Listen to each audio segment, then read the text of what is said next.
Hey everyone, welcome back. Oh my gosh, hold up. Surreal situation here with this thing. Okay, shout out to everybody. Chico, I see you in the house. Let me see if I can let me tell you guys something. I have been trying to figure out this mod situation for quite some time, a couple hours, and I don't know. I don't know what's going on with it. Um, so if you are a mod and you can't block comments, just let me know.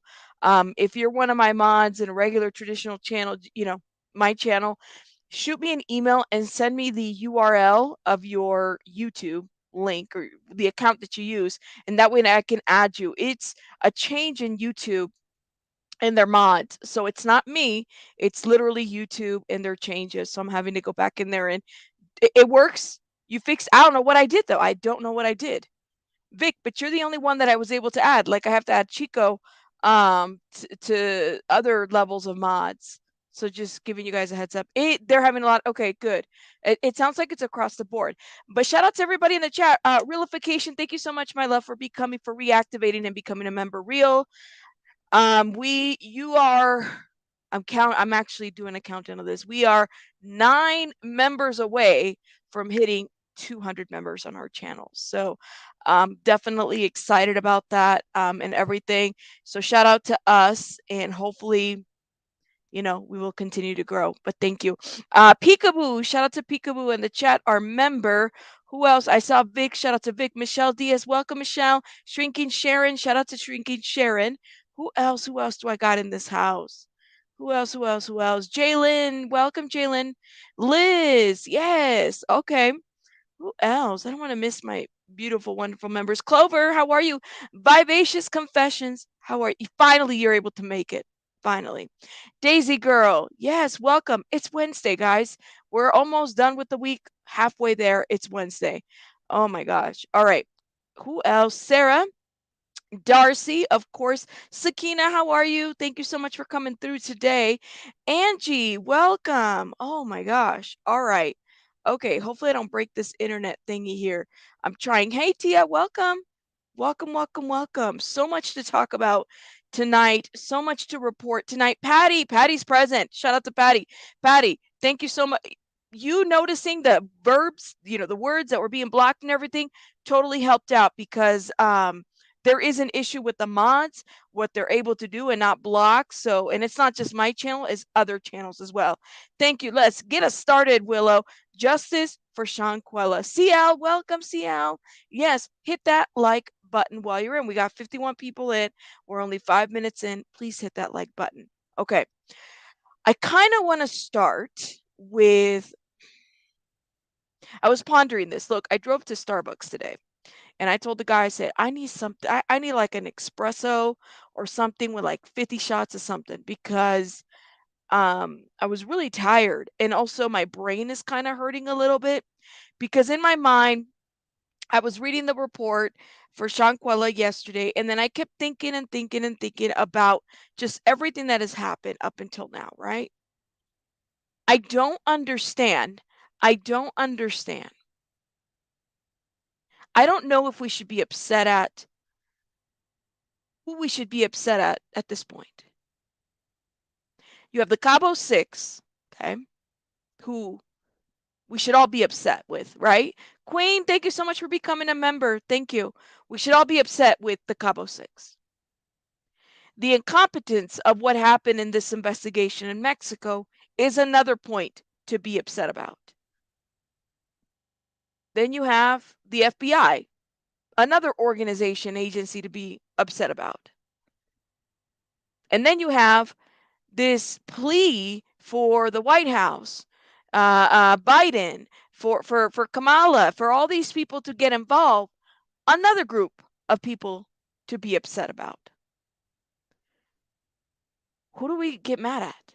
Because here we are 6, 7 months in, and there has yet to be any type of updates, any type of status, anything. And why? Minky Finky, thank you for becoming a member, my love. I'd like to know, guys. I'd like to know, who should we be upset about? Who do we start with? We have these Cabo Six that have been able to kind of move on with their lives. The investigation in Mexico let them go. Didn't know what the hell was going on. Just say, go ahead, they left. They come back here, and here we are waiting and waiting and waiting for something to happen. And other people are having to get involved. You have the family, holding a protest time and time again. We don't want to forget Shanquella's name. Who should we be upset with? Hey, Tina. Hey, Sinner. The State Department is the agency who should be coordinating the investigation. Hey, SW. So, Patty, let me ask you. Should we be upset at the State Department, the U.S. State Department? Who should we be upset with at this point? Because time is passing us, and here we are. Hey, Madam of the Mess, welcome. I was just watching your earlier video and got a notification. Thank you, my love. Thank you for coming through. Gypsy and everybody else is coming through. Thank you. Who should we be upset about? That's my question. And maybe that's something that we survey and we wonder, because I don't know what to make it. I don't know what to say, Jasmina, about the situation. I'd like to know your guys' thoughts. Let me go ahead and hit the play button on this. And let's get this little fair use banner. You never know when winter's gonna rear its icy head, but with enough all-wheel drive-fueled courage, you can bravely go where others just won't. Commercials. We've got new cold concrete vehicles arriving weekly, so take the one home that's right for you. That's where we start. Gotcha, Patty. Headlines nationwide. It's been more than 4 months since the Charlotte native went on a trip with friends to Cabo, Mexico. She didn't return home alive. Mexican authorities have ruled her death a femicide or murder. The FBI also investigating her death. But here we are 4 months later, still no arrests in this case, leaving many questions like how did this happen and who did it? Today, the attorney for Shanquella Robinson's family sent us a copy of a letter. The Robinson family and a national activist are now calling on President Biden and Secretary of State Antony Blinken to personally help to bring justice for Shanquella. The letter to the president also included a packet of Mexican police records that had not been released previously, and an autopsy. There's a copy of it for you right here. We went through it very carefully, and we found there are some key takeaways here for you to understand. First, I want to ask you guys a question. Somebody had asked this earlier too, and I think it was our member. Yes, thank you so much for saying that, Jalen. Justice for Shanquella. I want to know this. Somebody had said, maybe it's the definition of femicide because Mexico, and I think it was said on Nancy Grace's podcast video, whatever the hell she calls it, that because Mexico recognizes femicide as a crime and we don't, there could be an issue there as well. Darcy says, I don't think Biden's going to do anything. Hey, Lex, welcome. What do we do? And notice the key details, and we have the report. We're going to review it, okay? So we know exactly certain areas to see, what everybody has captured. There's certain highlights that we have to talk about. This was performed the day after Shanquella was killed. It shows Shanquella died from atlas and medullary dislocation. In simple terms, that's a broken neck and a severe spinal cord injury. The autopsy also found contusions or blunt force trauma to her front region or her head and parts of her pelvis as well. And there were also friction burns on her body. In early November, this video showing an alleged fight went viral on social media. Now, we don't know if she sustained those injuries described in the autopsy during this fight, but her family says this is Shanquella in the video. And the FBI in Charlotte tells WBTV they were also sent that video. Now, in the packet of documents they provide by the law firm representing Shanquella's family were those police reports. They interviewed someone who interacted with Shanquella and her friends while in Cabo. Here's our Brandon Hamilton's report. An employee at the resort Robinson was staying at describes providing assistance to the friends in Robinson inside their Cabo, Mexico villa. That unidentified male employee told investigators the group arrived on the night of October the 28th. He said he met Robinson around dinner time. He added she was the last to the table, quote, seemed not to fit in with the others and was out of place at that party. Obviously, Shanquella was attacked by by someone in the group, one of the travel mates. So the employee describing their interaction lets me know that the environment that she was in for her last moments wasn't a positive one. The next day, October the 29th, as we've reported, Robinson was found dead. According to the transcript, the resort employee received a text from the main guest asking about medical service and added that Robinson had alcohol poisoning. The employee later learned Robinson had died. In the initial death certificate provided by her family, a spinal cord injury was listed as the cause of death. In the hours after her death, again, according to the transcript, the group requested a driver to go to dinner. They would never come back to the villa. After seeing this viral video, the employee in the transcript said, quote, I realized that practically the main guest had manipulated me with the information she provided of what happened to leave the country as soon as possible. Ooh, right there. We'll look at that statement in a minute. Shout out to everybody that's coming in. Hey there. Hey, Tinkle. Welcome. I see you. I see you on Face. Thank you so much. And Belinda and all the people from the Facebook clan. The good Nanya asked, so did the lawyer get this statement from the employee or did the Mexico get, do you mean, or did the Mexico get it? The lawyer traveled to Mexico to get these documents, not the statement directly from the employee. That's what we know so far. Michelle, welcome, welcome. You can't just have a family, a few civil rights activists, and a handful of YouTube creators and their viewers and think the government is going to listen. Darcy, but that's what I'm saying. It's like what is the holdup? Not even a statement from the FBI? Not even like nothing? But we got Koberger over there. We were able to catch all these other, and I don't want to make any similarities, right? Or comparisons because none of these cases are the same, right? Again, this is a situation in which is,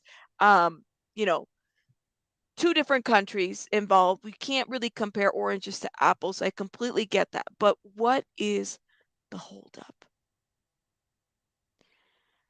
Yes, Silver. I would agree that the only silver lining that I see is that the case is still getting attention. And you know what? I don't think that people are going to let this go. And our Brandon Hamilton joins us here in studio with more on this. I know you've been following this story very closely, really more than anybody else reporting on this. What stood out to you most? What did you learn from these documents today? Yeah, when you're reading the documents, what stood out was that interview from the employee that worked at that villa where they stayed at. He talked about when those guests arrived. He talked about when they got there, how Shanquella was. So from reading that, he said that she seemed like she didn't fit in. So that leads you to think what happened in those hours to make her standoffish, because you would think if you went on a trip with someone, with friends, to another country, yeah, you would also be happy and be more juvenile in your expressions of wanting to be there. So that stood out for me, just the fact that he says she didn't seem like she wanted to be there. Interesting. What is the Robinson family hoping the Biden administration can do at this point? Yep. So they've been calling on this diplomatic intervention, which essentially is terms of having the president or someone of top authority in our federal government get involved by saying and doing to speed up the investigation process. And by speeding that up, the attorneys, they've been saying this when they went to D.C. earlier this month, and also in the letter, they want either the United States government to either extradite that one person that Mexico has said is direct aggressor. They want that one person extradited back to Mexico, or to have the United States government take over the investigation and prosecute the person or persons in the U.S. And they want it done swiftly. Wow. But bottom line, the FBI really not saying a whole lot. No. Exactly. Right? They're not. All right. Our Brandon Hamilton's been on top of this story. He will continue to do so. Brandon, hey, thanks Lane. for stopping by. If you have our WBTV News app, you will be the first to hear about these new developments today. We pushed this out as breaking news this afternoon. Let's stop this, okay? Because it's been nothing. And we need to, oh gosh, I have that signature right in front of my face. All right. Let's go directly to this letter. SW says, is there a petition or can all of us write letter? Yes, there is a petition. Thank you so much for reminding me because I completely forgot. There is an active petition that we have actually talked about here on this channel. Let me go ahead and pull it up right now while I'm on the stream. And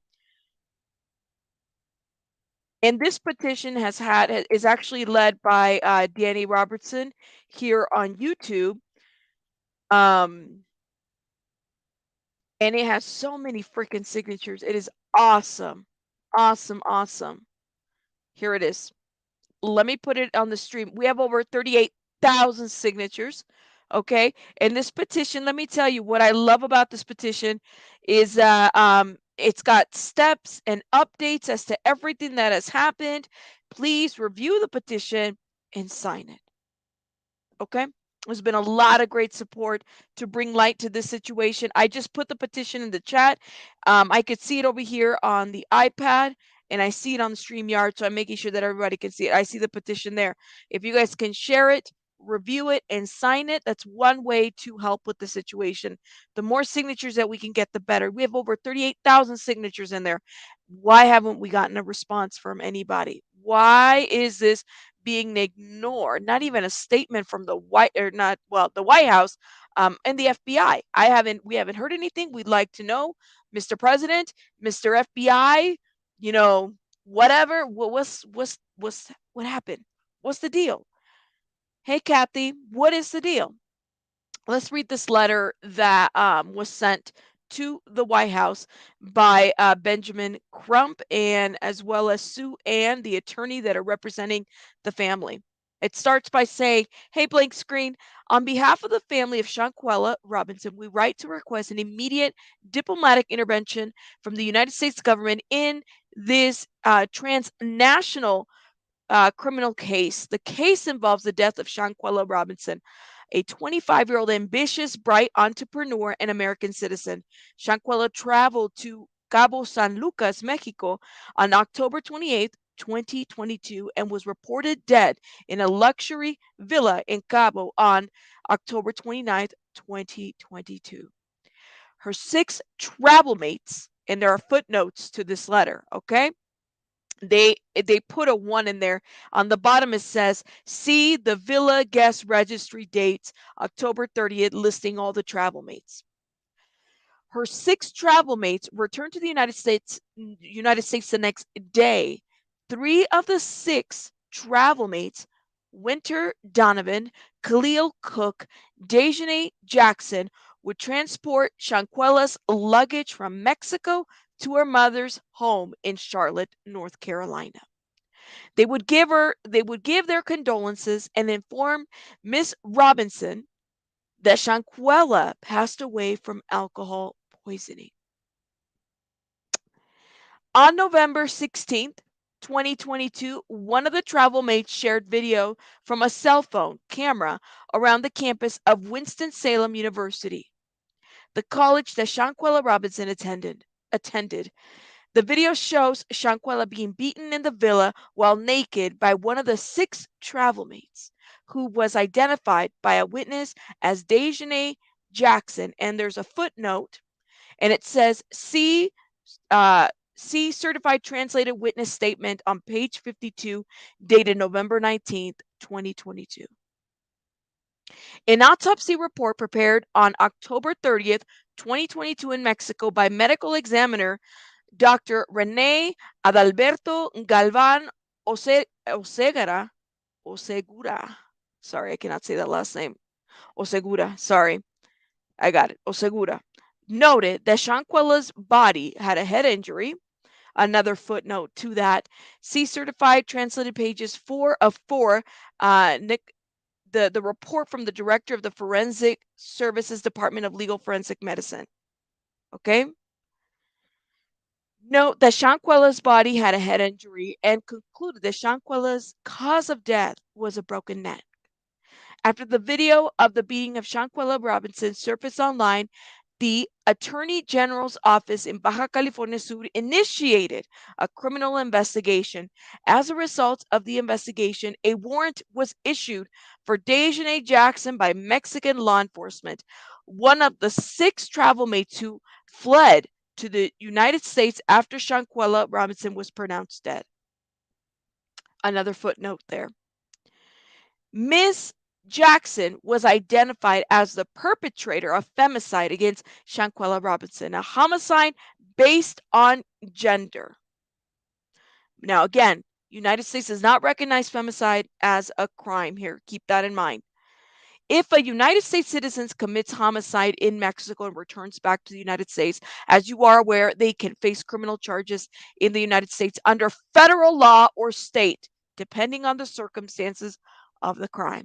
Federal charges are brought in cases where the crime involves interstate commerce or federal law enforcement agencies. We know in a transnational case where evidence was possibly transported and person of interest communicated with each other via phone, federal charges could be brought against those responsible for Shanquella's death.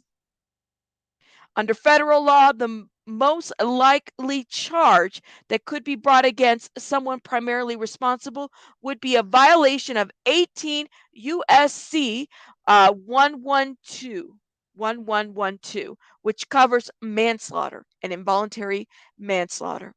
If the individual actions meet the requirement of murder under federal law, they could also be charged with a violation of 18 USC 1111.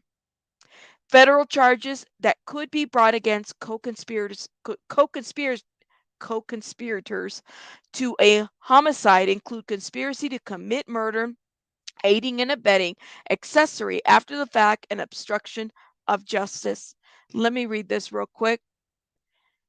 Absolutely, Allure. Shout out to Allure. The lack of action by our country is truly a bad look. This country is supposed to be responsible for all its citizens, period. I couldn't agree more. Doesn't matter where you travel to, right? Like if I'm from this country, my country's responsible for me. As much as people don't necessarily agree, but it's the truth. I'm sure Shanquella did not travel there thinking that this would have happened to her. Not even by, the cartel. These were her friends that did this to her.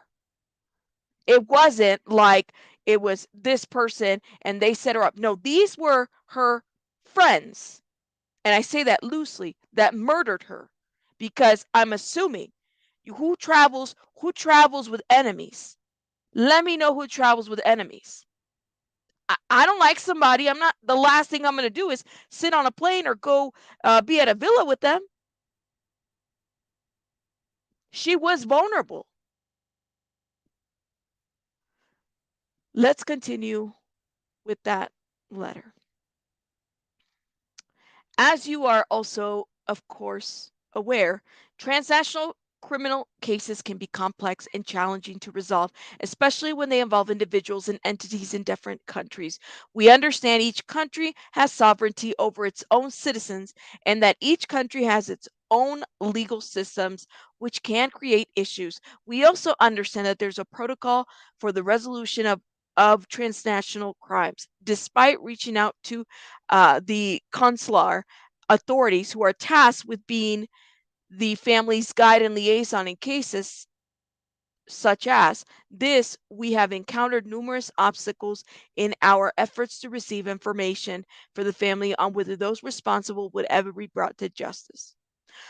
While on a fact-finding mission on behalf of the family, attorney Sue Ann Robinson was advised by a member of the United States Consular Corps in Mexico that if the family was seeking information about the case, perhaps the family should reach out to the at-large travel mates.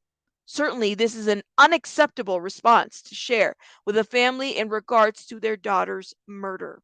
Given the nature and the scope of this case, we believe that diplomatic intervention from the U.S. government could help facilitate the necessary cooperations and coordinations between the involved parties to ensure that justice is served timely and that the accused are tried under the appropriate legal system, that extradition is possible, and that international cooperation is fostered.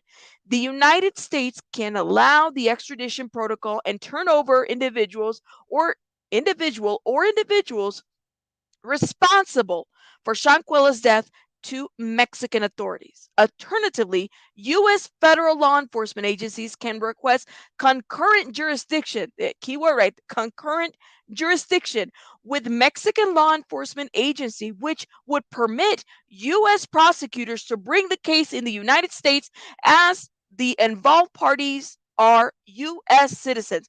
We have just witnessed what a swift concurrent response from Mexico and U.S. law enforcement agencies look like in the kidnapping case of a group of U.S. citizens in Matamoros, Tamaulipas, Mexico. Boom! Right there. Right there. What's going on? Couldn't have said it better. Right there. We were in action for these people that were kidnapped. Right there. What's up? Why are we taking forever? What's going on? Right there. Perfect paragraph right there. I love it. I love it. That was it. Both scenarios we are requesting on behalf of Shanquella's family require a high level of swift diplomatic intervention. My clients recognize that the U.S. government has many priorities and responsibilities, but believe that intervening in this case will not only serve the interests of justice, but also send a clear message that transnational criminal activities will not be tolerated. Thank you for your attention to this matter, and we look forward to hearing from you. And you have Ben Crump and you have Sue Ann Robinson. Both sign this. And here is the, let me zoom out a little bit. Here's your travel mates, the aggressors. Shanquella signs number 5. You have, and it's actually, they skipped a line. They went from 2 to 8. Okay. Khalil, Malik, Winter, Shanquella signs 5. Elise, Daejhanae signs 7, and Nazir signs 8.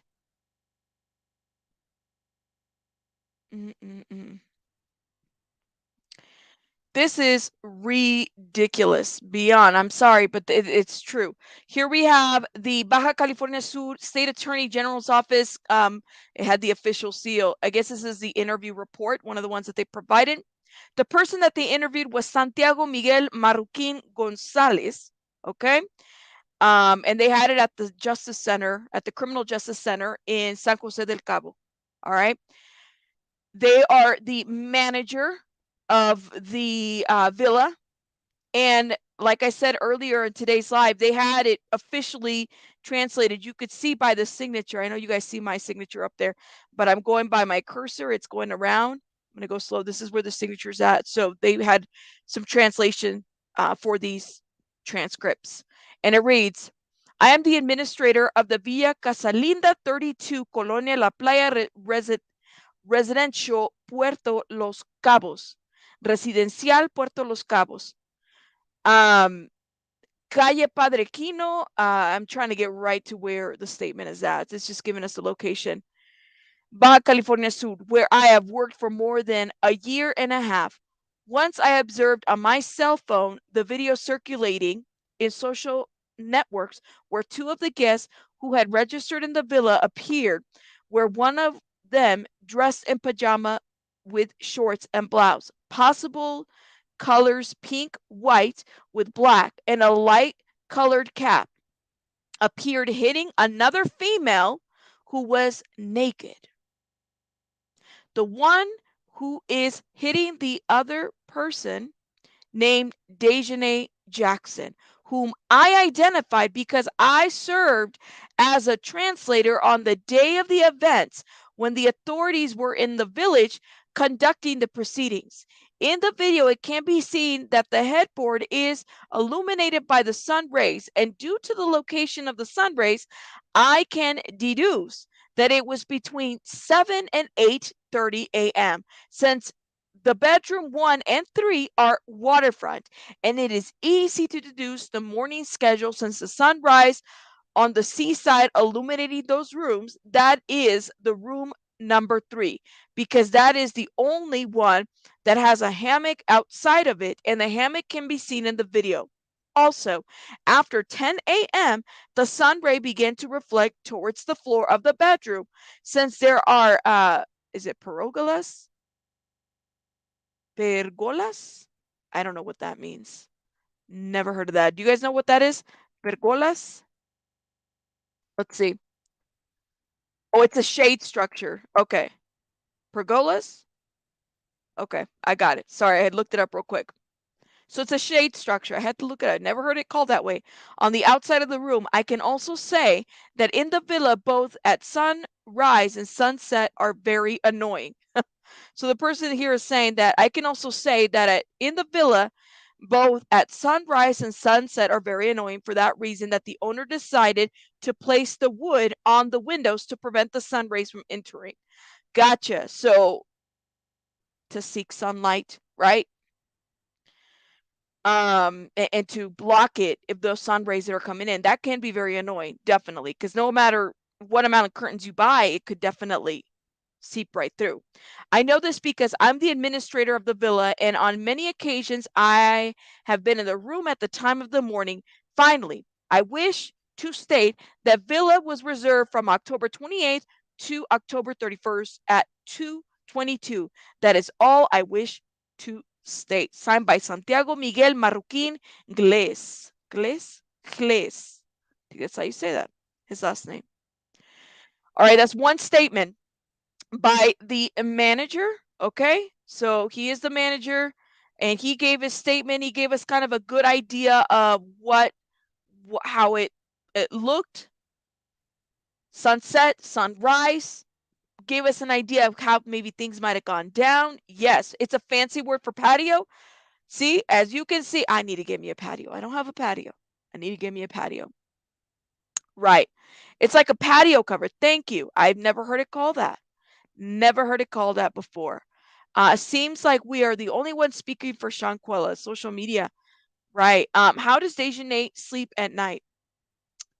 Sinner, let me tell you something. Some people are born with having a conscience, and some people just aren't. And it just amazes me that I don't know if it eats them at night. We don't know because they haven't talked. But I sure hope that they do. I know if I don't know if I could just, number one, leave my friend there and then give a bogus story to mom or the family. Leave my friend's body there. You will not see me. Not intervene while I see my friend getting beat. Yeah, I'm not doing that. We're not doing that. I could never. But that's just the kind of person that I am. Some people aren't born to really have right or wrong, a clear understanding. That's why you have a lot of sociopaths out here, psychopaths. These are things that you have to kind of be mindful. Absolutely. It in due time is coming for them. Just wait, and the world will see. They were never her friends. Never her friends. No friends. It's straight up inhumane. I don't know how any of them sleep at night. Even those who may not have touched her, yeah, and filmed that and are hiding it. Yep, exactly, good Nanya. Exactly. None of them were their friends. You don't. Let me tell you something. Shanquella, like I said, I don't think you travel. You don't go on a trip with your enemies. I don't think this young girl knew what this was going to be. Do I think that this was premeditated? I don't know if it was premeditated. I think we need more information to know whether Daejhanae was planning to fight. But the person that filmed, you watch your friend get the shit beat out of her, and you did nothing. You allowed it to happen. And for that, I don't know how you sleep at night. I could never. I could never. Hey, good Gumpy. I hope Shanquella hunts their dreams every night. They were not her friends, but we don't travel with enemies, so that's why I say I don't think Shanquella knew what was coming. Mm-hmm. Me too. Me too, Allure. Definitely. Let's keep going. Hey, Generally Jenny. let's keep going with the statement, okay? So this is the one of the statements. Here we have another one. This is Suni Giselle Popoca Milan. Ooh, that's quite the name. Their interview occurred at the Criminal Justice Center, all right, located in Los Cabos. Oh, okay. Specialized unit for the investigation of miscellaneous crimes and jurisdictions. This was their assignment. I don't know what that means, but let's read on. Statement is, this is my statement given to investigation agent Suni Gisbel Popoca Milan in reference to the facts that are being investigated today after informing me that the reason for my presence and the interview. I have been employed by, it's redacted, or Cabo Villas in the United States, where I work as concierge. In attention and customer service, I provide services assistance with doubts. I provide service assistant with doubts. Okay, I gotcha. Sorry, it's the way this sentence is structured. So let me go back a little bit. Or Cabo Villa in the United States, where I work as concierge in attention and customer service. I provide service assistance with doubts, any service that is needed for approximately 3.5 years. Okay. So they're just giving a job description. On October 28th, 2022, I had been informed of the arrival of some guests to the Villa Casalinda 32, which is located in Padre King, Puerto Fundadores, Puerto Los Cabos. Lord, it keeps going. San José del Cabo, Calle Padre Guillen. The day before I was sent the work schedule of the villas that we are to take care of concierge, so I knew that the guests of the Casa Linda Villa would arrive around 3 p.m. on October 28th, 2022. The main client was Daejhanae Jackson with the phone number, and it says her phone number 1-860 888-9330, who contacted me around noon by text message to report that her flight had been delayed due to the weather and that she would be telling me her new arrival time, confirming that it would be at 17:19 p.m. So that's military time. So subtract 12 from 17:19 p.m.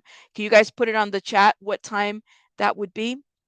Then she asked if, after arriving and taking the transportation, she could stop to do some shopping, to which I responded, there's no problem. Then she told me that she would be letting me know the time they were going to arrive. She texted me when they left the shopping center.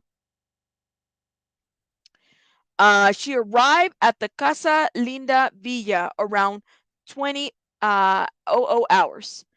I had arrived at the villa about 15 minutes before. Upon entering, I see a person of slim build, Afro American, around 1.75 m tall, about 25 to 30 years old, to whom I introduced myself since he asked me who I was. I told him that I am his concierge and that I would be supporting his vacation, everything he needs. Also, at the villa were Chef Blank and waiter Blank, who are employees of the company and co-workers. Moments before, when I saw the guests, I was surprised. I wasn't aware that there were guests already at the villa, to which the chef told me. Here we go. The two people, a couple, had arrived at the villa a few hours before. However, I only saw the male guests described above. I prepared my registration sheet, the information I provided to the client, guacamole, tortilla chips, margaritas, and I waited for the main client, who arrived almost immediately in Transcabo Transports. They got off with their groceries, bottle of alcohol and tequila, and put down their suitcases, started taking pictures of the villa. They looked excited. In total, 5 people arrived, 3 women, 2 of them African American, and 1 between African and mixed Latino. Of them, the main one, named Daejhanae Jackson, who is a sturdy built, tall, dark skin with a thick voice. She was accompanied by two male guests of the African American descent, both of slim build. One of them had dreadlocks. I introduced myself to the main guest, Miss Jackson, as her concierge and welcomed her. I asked her if she would like to see the villa and show her to a room along with some of the guests or friends who decided who would stay in the room. We returned to the dining room to sign the documents, which consists of guest registration, insurance included in the villa, and residential complex rules, and provide a copy of each of them, registering the following: Khalil Cook, Malik Dyer, Winter Donovan, Shanquella, Elise, Daejhanae, and Nazir. Investigation agent Susie Giselle Popoca Milan in this act. The main guest stayed in the master bedroom, which is located at the end of the living room. There are two rooms at the end of the kitchen is a TV or entertainment room, then an access with an open area which connects three more rooms. The first room on the left is a waterfront, and the room on the right is also a waterfront, and the third room, which is double, not a waterfront, being this is at the end of the garage. Sign Suni Giselle Popoca Milan. And that's a signature there, but there's more to it. Whoo wee. All right. Hold up. And this is page, was this page 10? But I also noticed that they're all, I think in total there might be 49 documents, but we were only provided like 18 of them. So this is just crazy to me. And let me look at these comments. Hey Rico, let me look at these comments right quick. Thank you. 519. Okay, thank you. Thank you. Arrival 8. Gotcha. Thank you. They all need to be charged with murder. I keep wondering who released it at her university and why. Why was it relieved in spirits of bragging, or could there have been a hero we know nothing about? Patty, that is such a good question. Why do you guys think it was released at the university? Because I was under the impression that it was released just on social media. Like, who was it? What does that mean that was released at university? I'm really confused by that. I think that's a great question. The origin of the video, who released it and where it came from? Who turned in the video? That is still to be determined, no? Anybody know? I have no clue. Let's keep reading because it's intense. I went in the room of the main client, Miss Jackson, to mention Jackson to mention to her that the dinner was ready since 20 hours, and that if it needed to be extended, they could be charged an extra hour, which she did not agree to, and sent everyone to dinner. I think she meant at 8. I don't know if she meant 20 hours. Since everyone was settling in a room, minutes later, they all sit at the table and begin to drink a lot. That is when I meet Miss Shanquella, who was the last one to approach the table to celebrate, noticing in her a strange attitude. She seemed not to fit in with the others. When I introduced myself, she did not greet me or smile. She was indifferent, nothing to do with the atmosphere of the celebration. She was out of place at that party. I made sure that they were seated, having dinner, sharing, and celebrating, that they had the information for the internet, the audio, the operation of the house. Once everything was ready, I left. All of the clients' chef with the phone number and a waiter with the phone number stayed in place. The next day at 1350 or 1352, I received a text message from the main guest, Miss Jackson, asking if I'm available and which was the nearest medical service. I greeted her and asked her how I could support her, and she said she would, and if she was looking for a hospital. She answered yes.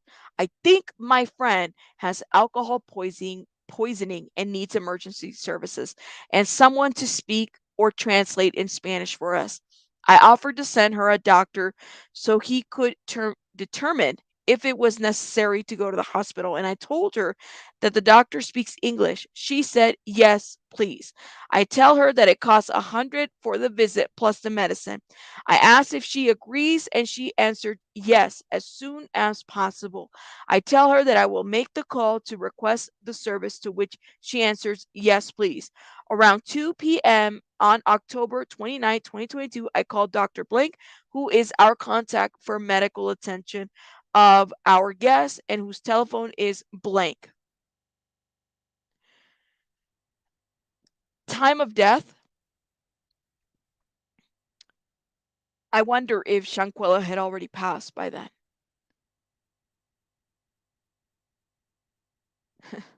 This is unbelievable. Sorry, y'all. Like, I'm wondering, had she already, like, you're calling, my friend has alcohol, like, I wonder if she had already passed by then.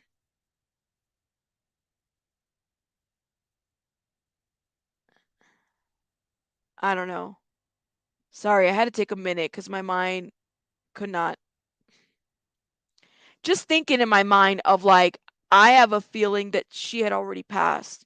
And then this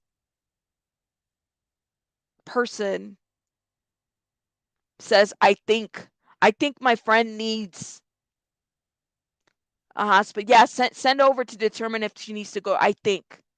Send over, instead of saying 911, even if it's in English, we need to take my friend to the hospital. She's not breathing. She's not doing right. Yeah. Yeah, Jody. Hey, hoping for answers. Yeah, Jody. She had already passed by then. Here they're sitting trying. I'm just, and in my mind, I'm thinking, what, like, instead of saying my friend's not breathing or it's an emergency, as soon as possible is not saying get over. I mean, just think about it. Think of all the 911 calls that you've ever heard of. Somebody's dying or somebody passed away. The last thing you say is, I think. I don't know. I'm struggling with this one. Yeah, Patty, that's what I think. Keyword, that's what I think.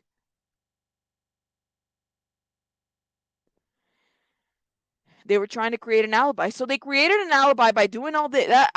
Look, that's what I think. That's what I think. Mm-mm.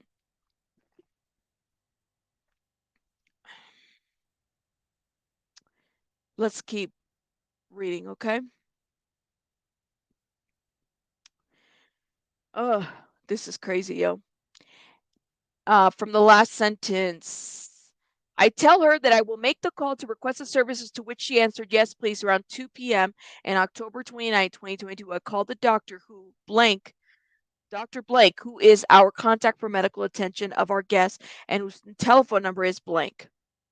And in about 4 minutes, Miss Jackson texted me asking me what I had been told, and I answered that the doctor is going to contact her to check her friend, and she replied, okay. Attached to this document is a screenshot of the conversation with Miss Jackson, and where she asked me for medical help. And the conversation is recorded on a 3-letter size sheet of paper attached here too. Thank you, SW. Let me stop right here. SW says, you can get in an accident or have a fall, fracture your neck, and later move just wrong and die. Fight could have caused a concussion, which can mimic alcohol poisoning. Thank you, SW, for sharing your experience. Right. It's just seeing this, like reading this is different than actually thinking of like how it all panned out. It's just a different, and I honestly, we don't have all the documents. Who knows what other documents are in here we just don't have. Like, we only have a little bit of it. We have 18 pages, but I'm looking at the numbers and some of these, it is very lengthy. So I don't know. There could be more. For all we know, there's probably more information that we just don't know, right?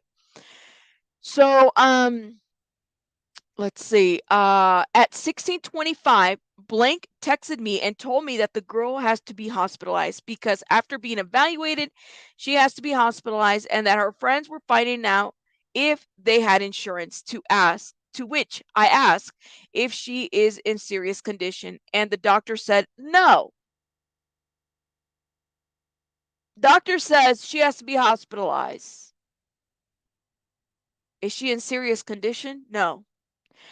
But that she does need an IV and that she is practically unconscious and that that is unconscious and that was why she had to be hospitalized. Later, the administrator, blank blank, with the phone number blank, called me to ask if I requested an ambulance for the villa. I told him no. He tells me that the security of Puerto Los Cabos is asking him about the request and access of an ambulance to Casa Linda number 32. Later, Blank called me to tell me that the guest had died and asked me to go there as soon as possible. That he is already on his way to help whatever he can.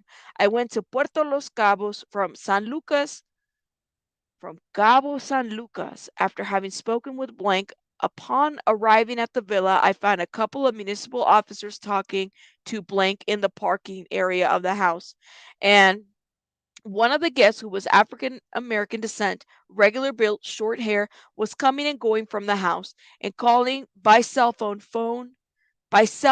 a relative or friend in the United States, using Blank as a translator. I also saw the main client, Miss Jackson, making contact with the male guests on several occasions, entering and leaving the house.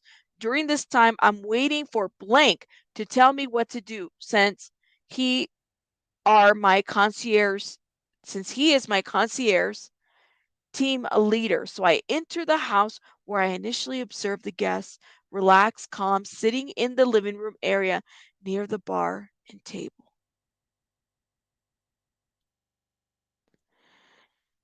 Ooh, hold up. I'm just like, okay, we got 2 more pages. I'm sorry, I feel like I'm about to just blow up here.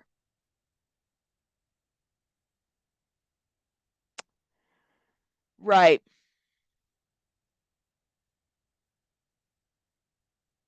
I agree, Nebulous. They need to answer. I don't know how you sit there calm. I don't know. That's a great question, though. Let's continue. My purpose was to look for the main guest, Miss Jackson, and give her my condolences. When I talked to her, I gave her my condolences. She thanked me and told me that they had talked to her friend's mother and mentioned that this was so fast to lose her in an instant for having had too much alcohol. I asked her if I could give her a hug, which she said yes, and she gave me a very indifferent hug, very cold. I saw a very sad guest, a skinny girl, and I saw that she was in pain. I left the area and stayed outside the main entrance to give them some space to mourn and grieve. Minutes later, I heard the laughter. This is what Miss Leslie was talking about. She said that there was another creator that was reading this report, and that somewhere it said that this witness heard laughter. I left that area and stayed outside the main entrance to give them space to mourn and grieve. Late minutes later, I heard laughter.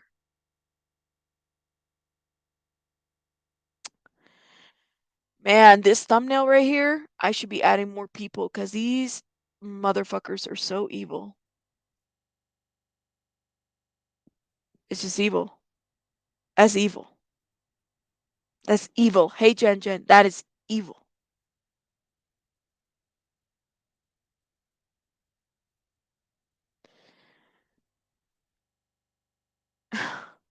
I don't know.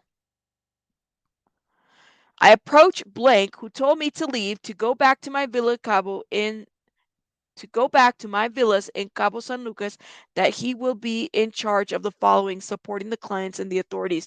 I said goodbye to the clients and I left for Cabo San Lucas. Later, around 21 to 21:30 hours, the main guest contacted me to request transportation to go to dinner because they had not eaten anything all day due to the situation.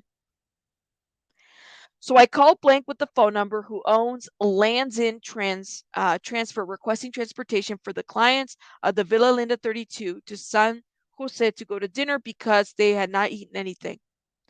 The driver advised of his departure from Villa Linda 32 to San Jose del Cabo to find a restaurant for dinner.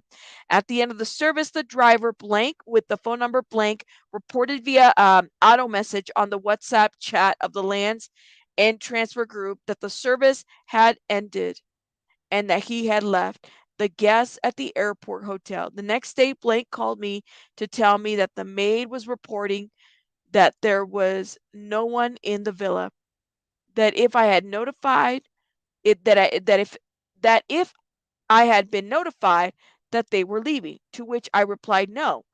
That day before, they had only requested transportation to the center. So later, around 11 in the morning, I sent a message to Miss Jackson to offer my support, asking if everything was okay and if there was anything I could do for her, without getting a response until the next day, Monday, October 31st, 2022, when she texted me asking if she had to do anything else for the checkout. If she had to sign anything, I could email it to her, as they had already left. Later, she asked me for the property manager's number, so minutes later, I sent it to her. Days later, I found out that there was a lot of controversy because of the news and the video of the main guest, Miss Daejhanae Jackson, hitting her friend Shanquella, the guest who died. When I saw the video in social media, I realized that practically the main guest, Miss Jackson, had manipulated me with the information she provided on what happened to leave the country as soon as possible. It should be noted that she put the name of Nazir Wiggins as the last person on the guest list or registry.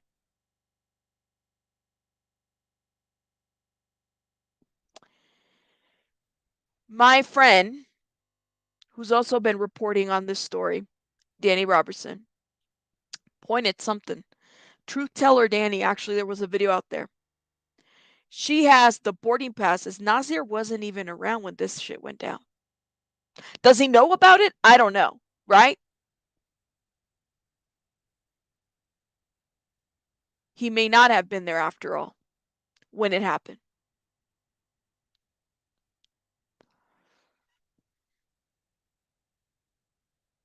This is some like, oh my gosh. You cannot listen. You look. You signed your friend's name. Let me read that again.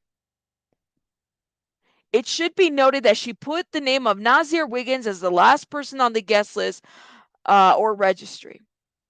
She signed for him.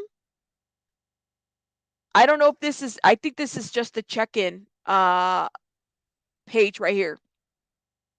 Here it is. Unless this is it. It's interesting because if you look at Daejhanae's handwriting, she has a look how she does her E's. If this is the page they used, hold up. Look at those E's. Look at Nazir. Nazir has two E's, Nazeer. Okay? Give me one sec, guys.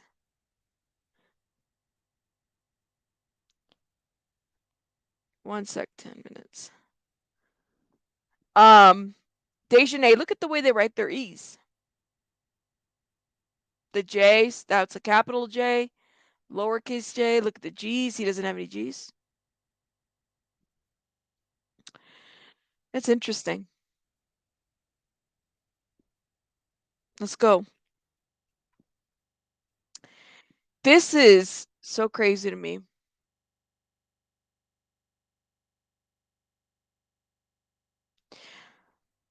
Here we have the forensic report, okay?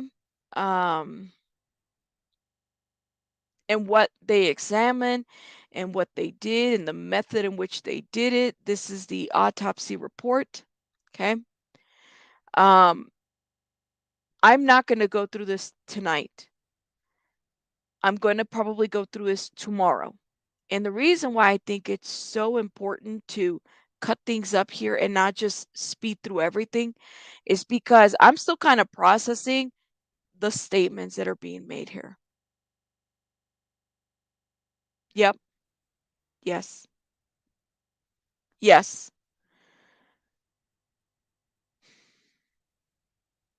Yeah.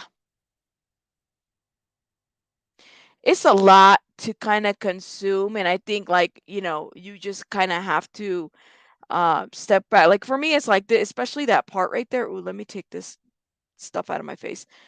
But I wanted to read those statements first, and that's what I wanted to have this live be about. I do want to look at the autopsy report only because they offered it. They, meaning the family and the attorneys, have offered it so that we can continue talking about this.